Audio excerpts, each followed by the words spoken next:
Adam Richard looked at Julia's name tag, then at her shaking hands, and he smiled cruelly. To him, she wasn't a real person. She was just a poor waitress he could embarrass in front of his date. He decided to order his food in an ancient Italian dialect that nobody speaks anymore, expecting her to look stupid and confused. He thought he was the smartest man in the room. He was completely wrong. He didn't know that this waitress used to be a famous pianist who spoke 7 languages. The word she was about to say would destroy his ego and change everything in her life. This is a story of how one arrogant man's game revealed secrets that would turn Julia's world upside down. Before we continue, please tell us where in the world you're watching from. We love seeing how far our stories travel, and it proves that powerful stories resonate everywhere. Julia Martinez was 28 years old and exhausted. She had been working at Aurelius restaurant for 8 months, and every single day felt like punishment. The restaurant was expensive and fancy, full of rich people who wore diamond jewelry and drank wine that cost more than her rent. Julia worked there because she needed money desperately. Her younger sister Maria was in medical school, and the tuition bills were crushing. Julia paid every single bill, no matter how tired she was or how much her feet hurt. Nobody at the restaurant knew Julia's real story. They saw a quiet waitress with sad eyes and hands that shook sometimes. They didn't know that 10 years ago, Julia had been famous. When she was 17 years old, she played piano at Carnegie Hall in New York. Music critics wrote articles calling her a genius. People said she would become one of the greatest pianists in the world. Record companies offered her contracts worth millions of dollars. Julia's whole life had been about music. She started playing piano when she was 4 years old. By the time she was 10, she was performing in concerts across Europe. Her parents were both music teachers, and they moved to different countries so Julia could study with the best piano teachers in the world. Julia lived in Italy for 2 years, then France, then Germany, then Austria. She learned to speak Italian, French, German, Spanish, Russian, and Portuguese. She studied old music manuscripts written in Renaissance Italian and Baroque French. She memorized poetry and opera lyrics. Her brain absorbed languages like a sponge absorbing water. But music was her real language. When Julia sat at a piano, she could make people cry with happiness. She could make them feel things they had never felt before. Her teachers said her hands were magic. Every movement was perfect. Every note was exactly right.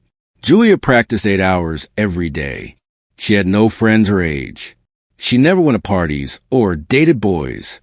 She only had music, and music was enough. Then came the accident in Berlin. Julia was 20 years old.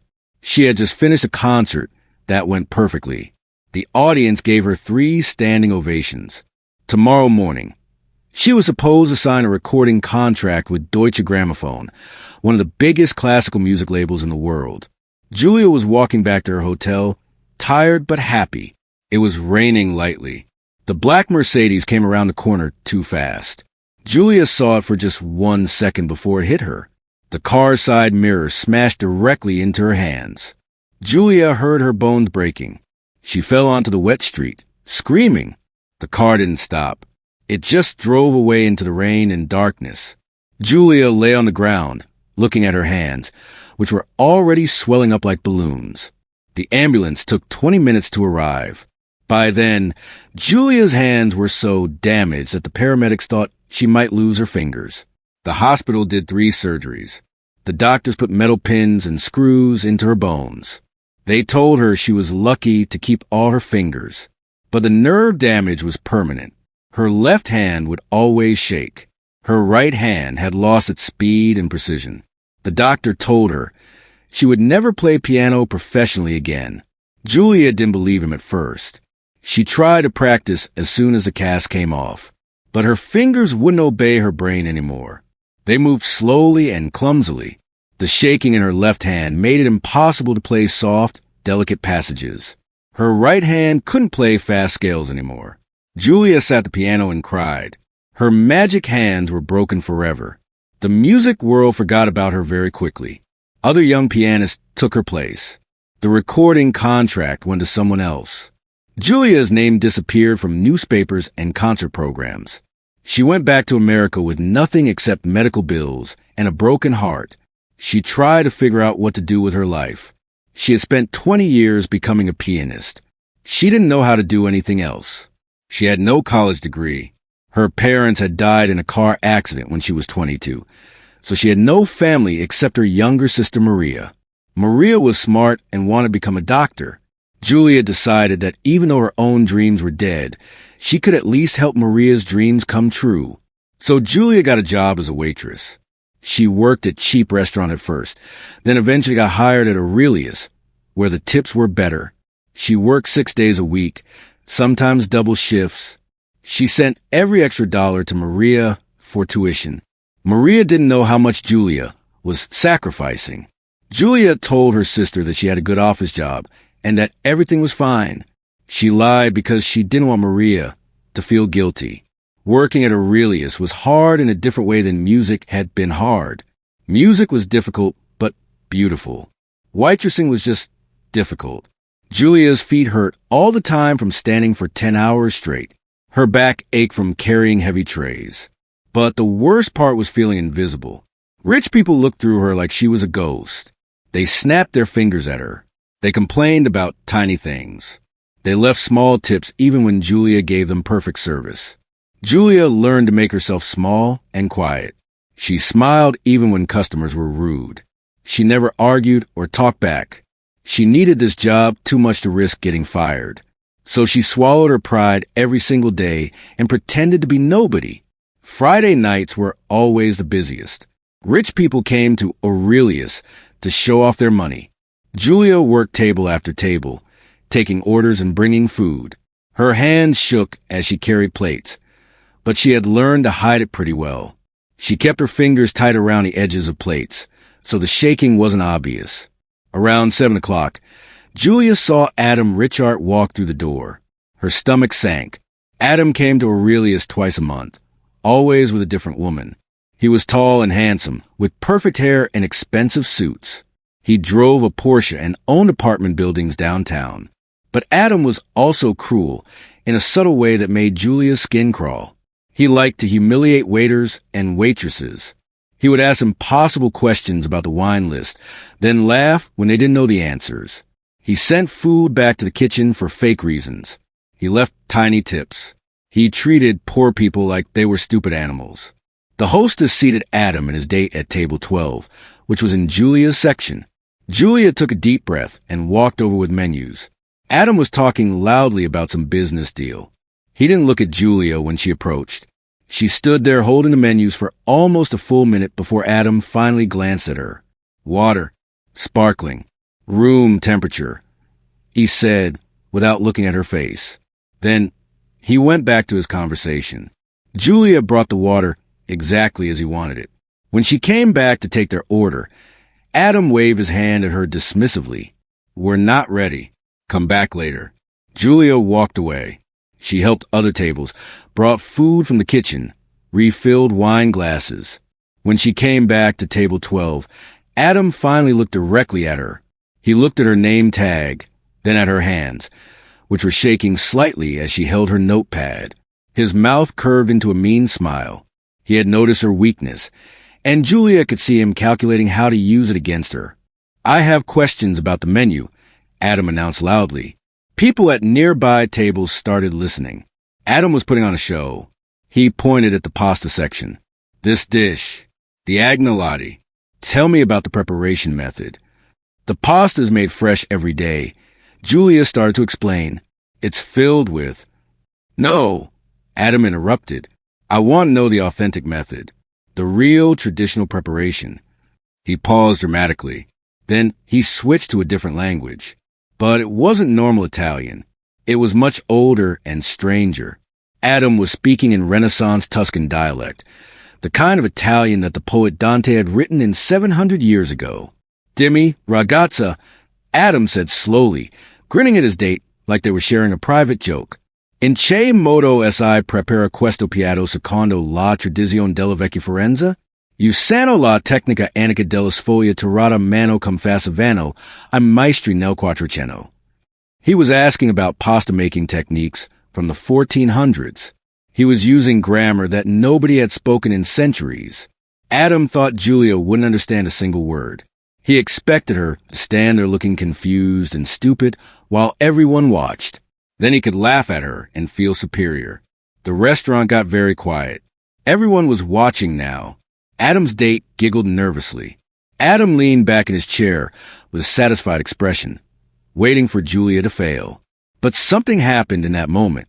For 8 months, Julia had made herself invisible. She had been quiet and small. She had swallowed every insult. But Adam Richard had made a terrible mistake. He had decided to attack her in the one area where she was not weak at all. He had challenged her to a language battle. And Julia had spent years mastering languages that Adam had probably learned from some online course last month. Julia set down her notepad. She looked directly into Adam's eyes for the first time. When she spoke, her voice was cold and clear. La Shiwe da manda canin tre errori grammaticali significativi, she said in perfect Renaissance Tuscan dialect. Your question contains 3 significant grammatical errors. Adam's smile disappeared. His face went pale. Julia continued, her words cutting like a knife. Primo, lei ha usato assai prepara, quando la forma corretta nel Fiorentino del Quattrocento sarebbe, assai prepara egli. Secondo, vecchia Forenza, e una locuzione moderna, I contemporanea di Dante Averbero detto Ellenica Fiorenza.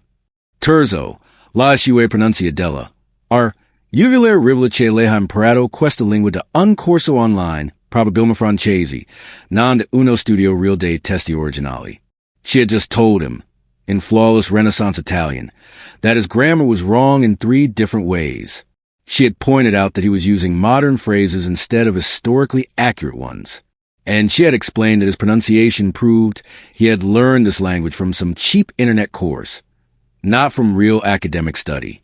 Adam's mouth opened and closed like a fish. His date was staring at Julia with wide eyes. The other diners had stopped eating to watch. Julia switched back to English, and her voice carried across the silent restaurant. The agnolotti is filled with ricotta and spinach, using a technique that actually dates from the 17th century, not the 14th. The pasta dough is rolled by hand with a traditional Mattarello rolling pin.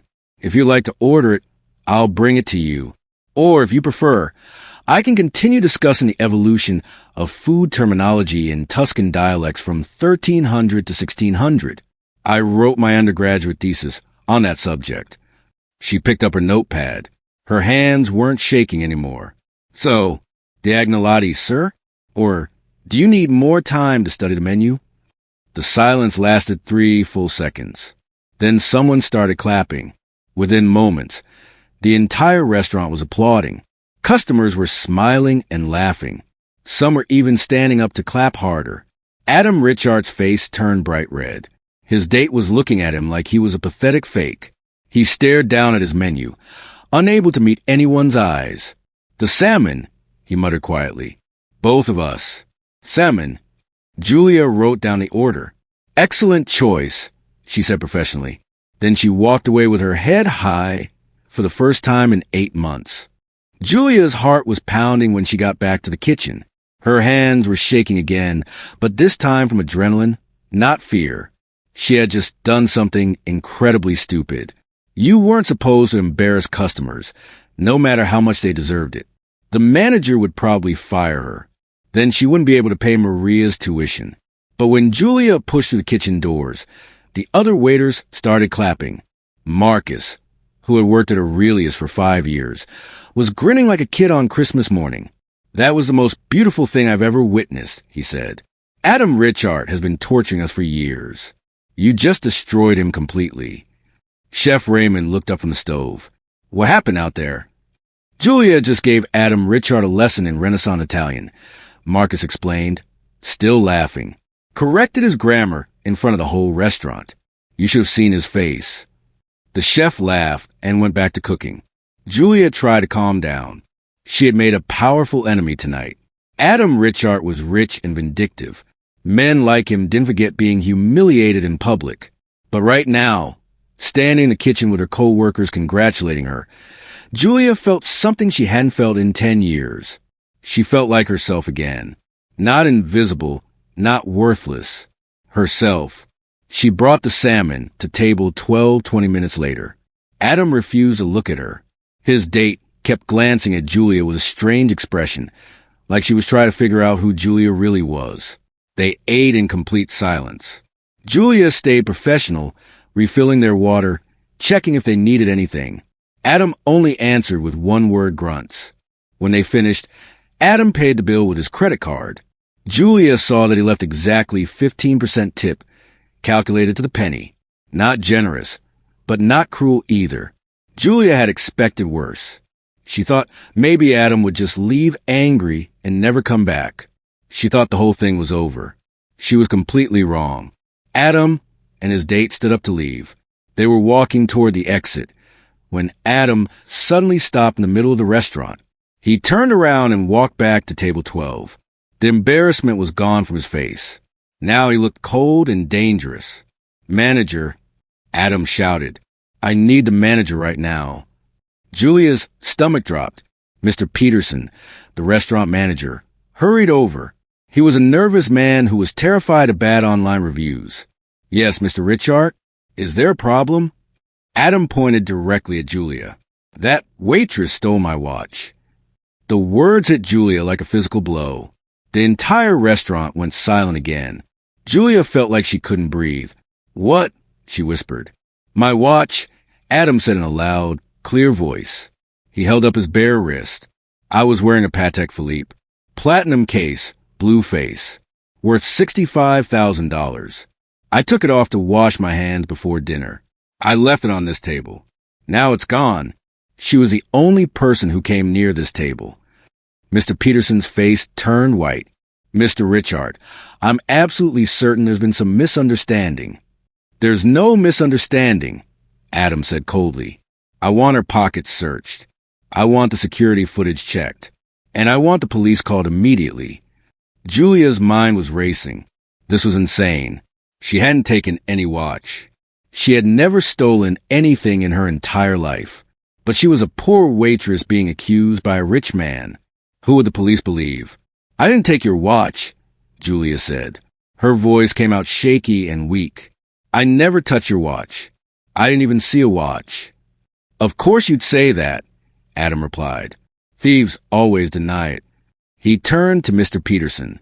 "Call the police now, or I'll sue this restaurant for everything it's worth." Mr. Peterson looked like he might faint. "Julia, is there any possibility?" "No," Julia said desperately. "I didn't take anything. I swear." But she could see that Mr. Peterson was wavering. He was thinking about lawsuits and bad publicity. He was thinking that it would be easier to sacrifice one waitress than to fight a rich customer. "Perhaps we should check." Mr. Peterson started to say. "That won't be necessary," a new voice interrupted. Everyone turned. A man had stood up from a table in the corner. Julia had noticed him earlier. He had been sitting alone, eating dinner and reading a book. He was in his mid-40s, with gray hair and an expensive-looking suit. He had been so quiet that Julia had almost forgotten he was there. The man walked over to table 12. He moved with calm confidence, like someone who was used to being in charge. "I've been sitting here the entire evening," he said. "I have a clear view of this table. The waitress never touched any watch. In fact, Mr. Richard, you weren't wearing a watch when you arrived." Adam's face flickered with something. Surprise? Anger? But he recovered quickly. "Who are you?" "My name is Silas Vane," the man said calmly. He pulled out a business card and handed it to Mr. Peterson. "I'm an attorney. I happen to have a very good memory, and I've been watching this table all evening. Mr. Richard came in wearing a suit, dress shoes, and a tie. No watch. He's been trying to frame this young woman." Adam's date gasped. Other diners were murmuring. Adam opened his mouth to argue, but Silas Vane held up his hand. "If you'd like to continue with this accusation, I'll be happy to give a statement to the police. I'll also be happy to represent this waitress in a lawsuit against you for defamation, attempted fraud, and intentional infliction of emotional distress. The damages could be substantial. Or you can leave quietly right now and we'll forget this whole ugly incident." Adam stood there for a long moment. His face was red with rage. His date had already stepped away from him, looking disgusted. Finally, Adam grabbed his coat and stormed toward the exit without saying another word. His date didn't follow him. She went to a bar and ordered a drink. Clearly done with Adam for good, Julia's legs felt weak. She grabbed the back of a chair to steady herself. Mr. Peterson was stammering apologies. The other diners were going back to their meals, talking excitedly about the drama they had just witnessed. Silas Vane turned to Julia. "Are you all right?" Yes, thank you," Julia managed to say. "Thank you so much. I don't know what would have happened if you hadn't." "It's no problem," Silas said gently. "That man is a bully and a fraud. I'm glad I could help." He paused, studying Julia's face carefully. "Actually, I was very impressed by what you did earlier. That display of linguistic knowledge was remarkable. Where did you study?" Julia felt strange. The adrenaline was wearing off, and she was starting to shake again. I studied all over Europe. Music conservatories, mostly." "Music?" Silas looked surprised. "So you're a musician, not a linguist?" "I was a musician," Julia said quietly. "Not anymore." Silas nodded slowly, like he understood something painful. "I see." He pulled out another business card. "Listen, I know you've had a very difficult evening, but I'd like to talk to you, if you're willing. I'm involved with several arts foundations that provide support for talented musicians who've had career setbacks. We might be able to help you." Julia took the card automatically. Her brain felt foggy. Okay, thank you. Call me tomorrow," Silas said kindly. "Anytime. I think we could help each other." He paid his bill, left a generous tip, and walked out of the restaurant. Julia stood there holding his card, trying to process everything that had just happened. Mr. Peterson was apologizing again, telling her to take the rest of the night off. The other waiters were congratulating her on surviving, but Julia felt numb. She went to the employee bathroom, locked herself in a stall, and cried for 10 minutes straight. When she finally calmed down and came out, she looked at Silas Vane's business card, properly for the first time. It was simple and elegant, with his name and phone number. But there was something about the card that bothered Julia. She couldn't figure out what it was.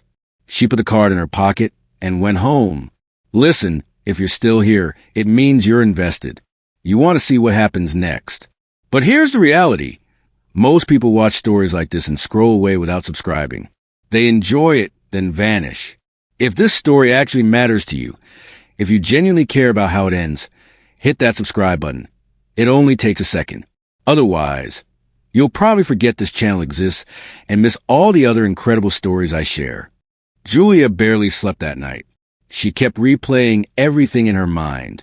Adam's cruel trick with the language, the applause from the restaurant, the false accusation, Silas Vane's mysterious intervention. By the time morning came, Julia felt like a zombie.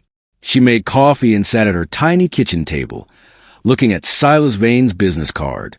Part of her wanted to throw it away. She had learned not to trust rich people who made big promises. But another part of her was curious. What if he really could help? What if there was some way to get back into music, even if she couldn't perform anymore? Maybe she could teach or work for a music foundation. Julia picked up her phone and dialed the number on the card. It rang twice before Silas answered. "This is Silas Vane." "Hi, this is Julia Martinez. From the restaurant last night. You said I should call." "Julia." "Yes, of course." "Thank you for calling." Silas sounded genuinely happy to hear from her. "How are you feeling today?" "Tired," Julia admitted. "Last night was a lot." "I can imagine. Listen, I meant what I said about wanting to help. Would you be willing to meet me for coffee? There's a cafe called Bluebird on Lexington Avenue. Do you know it?" Julia did know it. It was a nice place, not too fancy. "Sure. When? How about this afternoon? Say 2 o'clock? Julia had the day off from the restaurant. "Okay, I'll be there." "Excellent. I'm looking forward to talking with you, Julia." They hung up. Julia spent the next few hours cleaning her apartment and trying to figure out what to wear. She didn't want to look too desperate, but she also didn't have many nice clothes. She finally settled on a simple blue dress and her least-worn pair of shoes. Julia arrived at Bluebird Cafe 5 minutes early. Silas was already there, sitting at a corner table. He stood up and shook her hand warmly. "Thank you for coming," he said. "Please sit down. Order anything you want." They both ordered coffee. For a few minutes, they made small talk about the weather in the cafe. Then Silas leaned forward, his expression becoming more serious. "Julia, I want to be honest with you. I didn't end up at that restaurant by accident last night." Julia's stomach tightened. "What do you mean?" "I've been looking for you," Silas said quietly, "for a very long time. 10 years, actually." The coffee cup trembled in Julia's hand. She set it down carefully. "Why?" Silas took a deep breath. He looked down at his hands, then back up at Julia. His eyes were full of pain. 10 years ago, you were in Berlin. You had just finished a concert. It was raining. You were walking back to your hotel. Julia's whole body went cold. "The accident," she whispered. "Yes." Silas's voice was barely audible.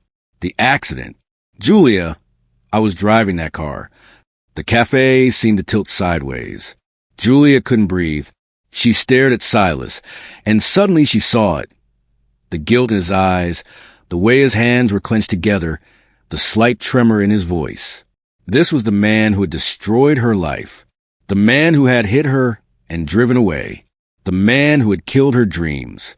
"You," Julia said. Her voice sounded strange and distant. "It was you." "Yes," Silas said. "I was looking at my phone. I was stupid and careless. When I realized what happened, I panicked.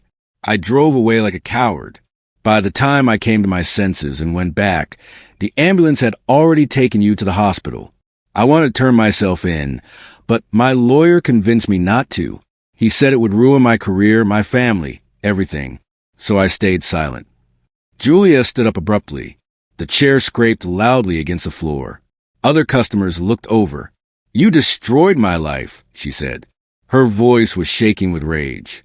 Everything I could have been, you took it all away, and then you ran. You just ran away." "I know," Silas said miserably. "I know. There's no excuse. I've been living with the guilt every single day for 10 years. It's eaten me alive. I've tried to find you, but you disappeared. You changed your name, moved to a different city. I thought maybe you had died." "I wish I had died," Julia said bitterly. "It would have been easier than living with broken hands and broken dreams." Silas flinched like she had slapped him. "Julia, please sit down. Let me explain everything." "Explain what?" Julia demanded. "How you're a coward and a criminal. How you let me suffer while you live your perfect life." "My life hasn't been perfect," Silas said quietly. "My wife left me 3 years ago. She couldn't stand living with someone who was drowning in guilt. My relationship with my children is destroyed. I've been in therapy for years, trying to cope with what I did to you. I started the Arts Foundation specifically to help young musicians, hoping it would somehow make up for what I took from you. But nothing helps. Nothing makes it better." Julia was crying now, tears running down her face. "Why now? Why did you find me now?" Silas reached into his jacket pocket and pulled out a newspaper clipping. He handed it to Julia. It was an article from a German newspaper, dated 2 weeks ago. The headline read, "Berlin police reopen cold case. Hit-and-run investigation continues." "They found new evidence," Silas said. "Someone came forward with information about my car. They have a partial license plate number now. It's only a matter of time before they trace it to me. I'm going to prison. Julia, I deserve to go to prison. But before that happens, I wanted to find you. I want to tell you the truth. And I want to try to help you if you'll let me." Julia read the article with shaking hands. "Help me how?" "I have money," Silas said. "A lot of money. I want to give you enough to be financially secure. Enough to pay your sister's tuition and support yourself while you figure out what to do with your life. I want to set up a trust fund in your name. It won't undo what I did, but at least you won't have to work at that restaurant anymore. You won't have to struggle." Julia laughed, but it sounded harsh and painful. You think money fixes this? You think I'll take your guilt money and forgive you? I don't expect forgiveness, Silas said. I don't deserve forgiveness. But I'm offering you freedom, Julia. Freedom from financial worry. Freedom to choose your own path. If you want to report me to the police right now, I won't stop you. If you want nothing to do with me, I understand. But please, at least think about accepting the money. You've suffered enough. Julia stood there, torn between rage and confusion.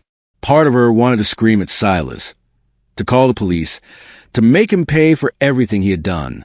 But another part of her was thinking about Maria's tuition bills, about her aching feet and empty bank account, about the grinding exhaustion of her life. Was she really going to refuse help because of pride? I need to think, Julia said finally. This is too much. I can't. I need time. Of course, Silas said. He pulled out an envelope and set it on the table. My personal phone number is in there. Call me when you're ready. Or don't call me at all. It's your choice, Julia. Everything is your choice now. Julia picked up the envelope with numb fingers.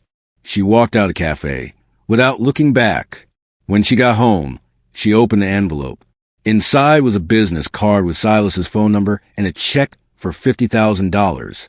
Julia sat on her couch, staring at the check. This money could change everything. It could pay off Maria's tuition for the next 2 years. It could let Julia quit the restaurant and figure out what she really wanted to do with her life. But it was also blood money, guilt money, money that came from the man who had destroyed her. She put the check down and picked up Silas's business card instead. That's when she noticed it. The same thing that had bothered her about the card, he gave her at the restaurant. There was a small insignia in the corner, a family crest with a crown and 2 lions. Julia had seen that crest before, somewhere in her past. She got up and went to the closet, pulling out a box of old papers from her music career days. She dug through programs and newspaper clippings until she found what she was looking for, a formal letter on expensive stationery, sent to her when she was 19 years old. The letter was from her grandfather, whom she had never met. He had written to congratulate her on her Carnegie Hall performance and to tell her that he was proud of her.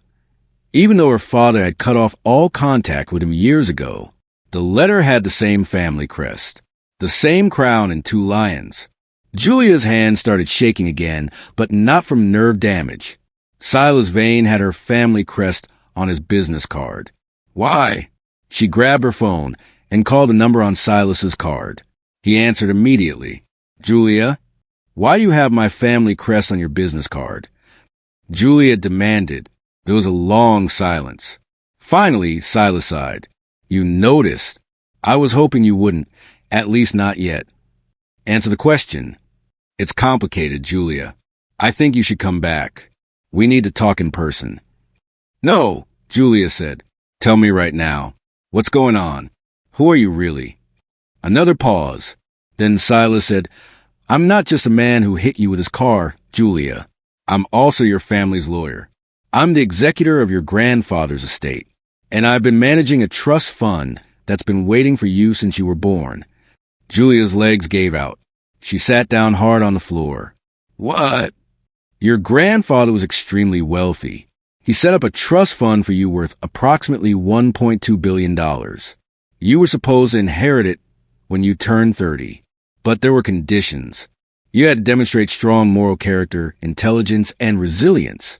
Your grandfather's greatest fear was that his fortune would go to someone weak or easily manipulated. Julia couldn't speak. $1.2 billion. It was impossible. It was insane. I've been watching you for the past 6 months, Silas continued, since I finally tracked you down. I needed to assess whether you met the conditions of the trust. Last night at the restaurant, that was a test, Julia. A test? Julia's voice came out as a croak. Yes, and you passed spectacularly. But Julia, you need to know something else. Something that makes everything even more complicated.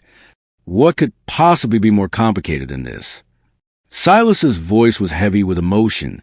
I really did hit you with my car 10 years ago. That part wasn't a lie. The guilt I feel is completely real. When I found out months later that the young woman I had hit was the same person I was supposed to be managing a trust fund for, I nearly had a breakdown.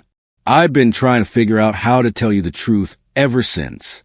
The test last night was real, but it was also my way of trying to help you, to give you a chance to prove yourself, so you could claim your inheritance. I've been trying to make amends in the only way I knew how. Julia sat on her apartment floor, phone pressed to her ear, trying to process information that made no sense. The man who destroyed her life was also the man who held the keys to a fortune she never knew existed. The car accident that ended her music career might have been the event that proved she deserved that fortune. "This is insane," Julia whispered. "I know," Silas said. "I'm sorry, Julia. I'm so sorry for everything. But there's one more thing you need to know. There's one more person involved in all of this. Someone who played a role in your test last night. Someone you need to meet." "Who?" "Adam Richard." Julia's apartment door buzzer rang at 9 o'clock the next morning. She had barely slept, her mind spinning with everything Silas had told her. When she looked through the peephole, she saw Adam Richard standing in the hallway, looking nervous and uncomfortable. Julia almost didn't open the door. This was the man who had tried to humiliate her, who had accused her of theft. But Silas had called her late last night and begged her to hear Adam out.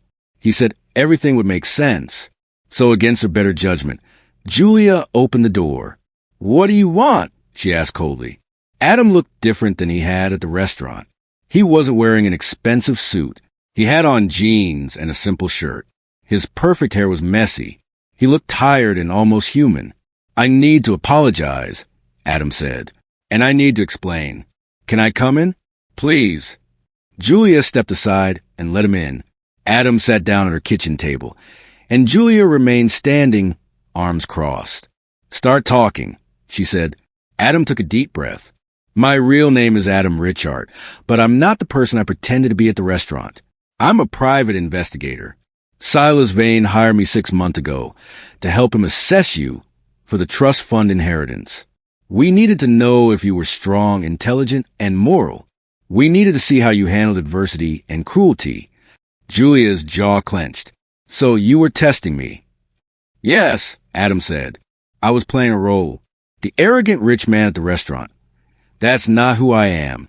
I was trying to provoke you, to see how you'd react under pressure. When you responded in Renaissance Italian and corrected my grammar, I knew immediately that you were extraordinary. But we needed to push further. The theft accusation was part of the test, too. You tried to frame me for stealing," Julia said angrily. "You could have got me arrested. You could have destroyed my life." "I know," Adam said quietly, "and I'm sorry."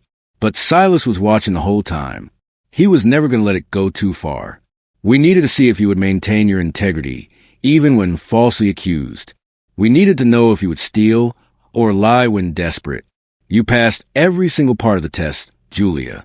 You proved that you're exactly the kind of person your grandfather hoped you would become." Julia sat down heavily in the other kitchen chair. "This is all insane. You people manipulated me. You made me feel small and worthless. You put me through hell just to test me." "Yes," Adam said simply, "and I know how cruel that sounds. But your grandfather's was very specific. He had been manipulated and betrayed by family members his entire life. He watched his own son, your father, become greedy and entitled. Your grandfather wanted to make absolutely sure that his fortune went to someone worthy. He set up this elaborate system of tests that would be administered without you even knowing you were being tested. The trust fund terms required that we observe you in real-life situations where you didn't know you were being judged. My father," Julia said slowly, "you said my grandfather watched him become greedy. What happened there?" Adam shifted uncomfortably. "Your father was supposed to inherit the family business, but he became addicted to gambling and drugs. He stole money from the company. Your grandfather finally cut him off completely. Your father was so angry that he changed his name and moved away, taking you and your mother with him. Your grandfather never stopped loving you, Julia. He left everything to you specifically because your father had disappointed him so deeply. But he needed to know that you wouldn't turn out like your father. Tears were running down Julia's face. My father died 10 years ago. He never told me any of this. I know. I'm sorry. Adam reached across the table, but didn't quite touch her hand. If it helps at all, you should know that you exceeded every expectation. The way you handled that situation at the restaurant, the linguistic knowledge, the grace under pressure, the dignity even when being humiliated, it was remarkable. And then when I accused you of theft, you didn't lash out or try to run. You stood your ground and told the truth, even knowing nobody might believe you. That took real strength. Julia wiped her eyes. What happens now? Now you meet with Silas officially, as your grandfather's executor. There's paperwork to sign, legal processes to go through, but essentially, the fortune is yours. $1.2 billion, Julia. You'll never have to worry about money again. Your sister's medical school is paid for. You can do whatever you want with your life. What about Silas? Julia asked. He said he's going to prison for the hit and run. Adam's expression grew darker. That's complicated. Silas really did hit you with his car 10 years ago. The guilt has destroyed him. When he realized later that you were the trust fund beneficiary, he almost quit as executor. But he decided that the best way to make amends was to make sure you got everything you deserved. The new investigation in Berlin is real. They really have found evidence. Silas has already decided to turn himself in once your inheritance is finalized. He wants to face the consequences of what he did. Julia put her head in her hands. This is too much. It's all too much. I know, Adam said gently. Look, I know I don't have any right to give you advice. I spent an evening making you feel terrible. But for what it's worth, I think you should take the money. Use it to honor your grandfather's faith in you. Help your sister. Find a way to reconnect with music. Even if it's not performing. Build a good life. That's what your grandfather wanted. Julia looked up at him. What about you? What do you get out of all this? Me? Adam looked surprised. I was paid to do a job. That's all. Well, and I learned not to underestimate waitresses who speak 7 languages. He smiled slightly. You really did destroy my fake ego at that restaurant. It was humbling in a weird way. Despite everything, Julia felt a small laugh escape. You deserved it. I completely deserved it. Adam agreed. He stood up. I'll go now. Silas will call you later today to set up an official meeting. Good luck, Julia. I mean that sincerely. After Adam left, Julia sat alone in her apartment for a long time. She thought about her grandfather, whom she had never really known. She thought about her father, who had hidden so much from her. She thought about Silas Vane, carrying guilt that had poisoned his whole life. She thought about her sister Maria, studying hard and dreaming of becoming a doctor. Most of all, Julia thought about herself. For 10 years, she had believed her life was over. She had believed that the accident had taken everything important from her. But maybe that wasn't true. Maybe losing the piano had forced her to discover other parts of herself. Her intelligence, her linguistic gifts, her resilience. Maybe she had become stronger in the broken places. Julia picked up her phone and called Maria. When her sister answered, Julia said, "Hey, Maria, we need to talk. I have something to tell you. Something big." 2 weeks later, Julia stood in a conference room in Silas Vane's law office. She signed documents that made her officially the owner of a fortune she still couldn't quite comprehend. Silas was there, looking older and more tired than before. When the papers were all signed, he looked at Julia with tears in his eyes. "Your grandfather would be proud," Silas said quietly. "I know I have no right to say this, but I'm proud too. You're an extraordinary person, Julia Martinez." "What happens to you now?" Julia asked. "I fly to Berlin tomorrow," Silas said. "I'm turning myself in to the police there. My lawyer says I'll probably get 3 to 5 years in prison. It's time to face what I did." Julia reached into her bag and pulled out a letter she had written. She handed it to Silas. "Give this to your lawyer. I'm not excusing what you did, but I want the court to know that I don't want revenge. I want justice, but I also want mercy. You've suffered too, Silas. Maybe it's time for both of us to heal." Silas took the letter with shaking hands. "Thank you," he whispered. "Thank you." Julia left the law office and walked out into the sunshine. Her phone buzzed with a text from Maria. "Just finished my last exam. Call me tonight." Julia smiled. She had already paid Maria's tuition for the next 3 years. Tomorrow, she was meeting with the director of a music foundation to discuss funding programs for young musicians. Next week, she had an appointment with a hand surgeon who specialized in nerve damage. Maybe, with the right treatment, she could at least play piano again for her own enjoyment. But today, right now, Julia just wanted to walk through the city and feel the sun on her face. She had been tested, broken, and rebuilt. She had been invisible, then seen. She had lost everything and gained more than she could have imagined.